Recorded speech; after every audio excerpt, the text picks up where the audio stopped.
Hello guys, good morning. So yun guys, nandito si Alan din sa mechanic. Nandito tayo sa ilalim ng truck. Adjust tayo ng preno ng Shockman guys, Shockman. So yun guys, bago ko yung mag-adjust ng preno, sa akin muna kasi pinutok-tok ko kung malayo o malapit. So ibig sabihin yun, malayo, diba guys? So yun guys, ganito lang naman, 19 lang naman ang kukunin natin na llabe. Ilagay nyo dito sa kanyang booster, sa kanyang adjuster.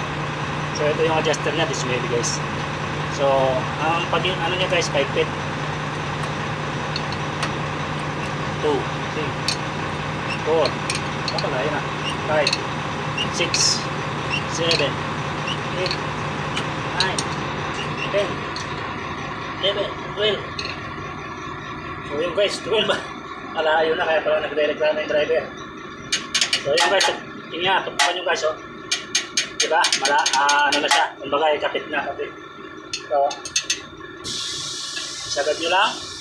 Tapos, yarayan nyo ng isa, dalawa. So yun guys, dalawa lang. Diba guys? No, dito naman tayo sa kabila.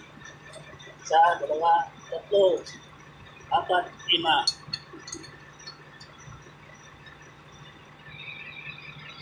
Nyo natin. 6, 7, 8, 9, 10. So yun guys, gusto nyo maka-check pala dito, oh. Ayan, oh, may butas naman to. Ayan. So yan guys, oh, para makita nyo kung lumalapit yung lining o lumalayo, para malaman nyo. So yan, kumbaga yan, malayo ha. So yan guys, pero ganito muna pag-adjust. Clockwise siya guys ha, yung pag-ipit. So yan, ibig sabihin, tapos yarihan nyo lang ng dalawa.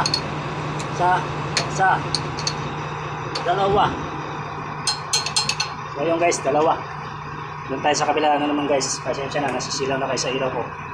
Lipat lang tayo sa kabila guys. So yun guys, lipat lang tayo dito sa harapan. So nandito na tayo. Ay, nandito ko lang sa ilalim. So susot po tayo sa ilalim. So lipat lang ako guys.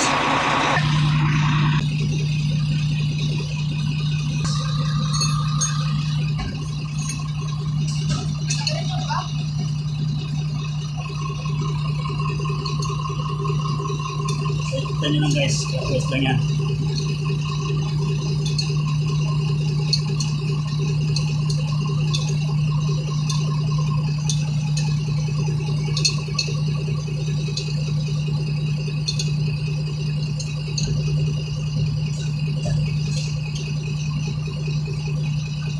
So ayun guys, tuktukin nyo para malaman yung malaki na sagat na o hindi. So yun, pag meron ng tuktok, yarihan nyo na ang dalawa. Yung sa dalawa. So guys, so dito na tayo sa kabila. Ito naman, clockwise lang ito guys, clockwise. Okay, Shockman to guys ha. Paramdam nyo naman guys kung malayo. Iba yung tunog na malakas yung tunog niya. Napakalayo guys talaga yung preno, kaya nagre-reklamo na yung driver na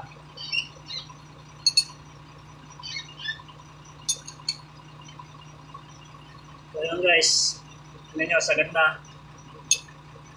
diba? Meron nyo na lang na dalawa, isa, dalawa. So yun guys, gano'n lang ang pag-adjust ng trailer ng Shockman. So sana may nakuha naman kayo ng aral at ito, marunong na kayo mag-adjust. Bye guys, thank you very much sa lahat ng nag-subscriber.